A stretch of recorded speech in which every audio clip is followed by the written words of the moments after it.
तो हफ्ते को आपने अपने महलों में, आपने अपनी गांव में 1 घंटे के लिए निकलना है बाहर।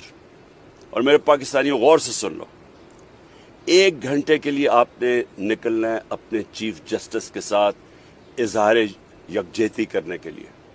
आपने क्यों निकलना है? क्योंकि इस वक्त जो माफिया है वो चीफ जस्टिस के पीछे हाथ धो के पड़ा हुआ है। वो सुप्रीम कोर्ट को उसने तकसीम किया हुआ है। वो पाकिस्तान की आइन की धज्जियां उड़ा रहा है।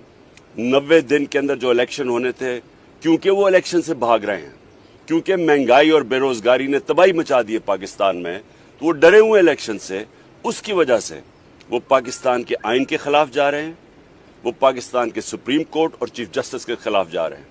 मैं सारी कौम को कहता हूं कि अपने बच्चों का मुस्तकबिल बचाने के लिए, इसको मुल्क को बचाने के लिए आपने सब ने 5:30 बजे अपने घरों से बाहर निकलना है और 1 घंटे के लिए अपने चीफ जस्टिस को बताना है कि सारी कौम उसके साथ खड़ी है।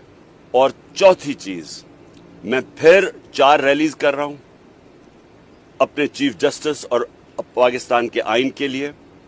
अपने मुल्क बचाओ और आइन बचाओ और इस मुल्क का सुप्रीम कोर्ट बचाओ।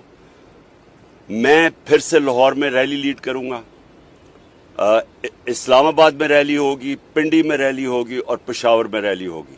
ये सारी रैलीज फिर से हफ्ते को ही होंगी वो, और वो सारी होंगी अपने चीफ जस्टिस को बताने के लिए कि कौम उसके साथ खड़ी है।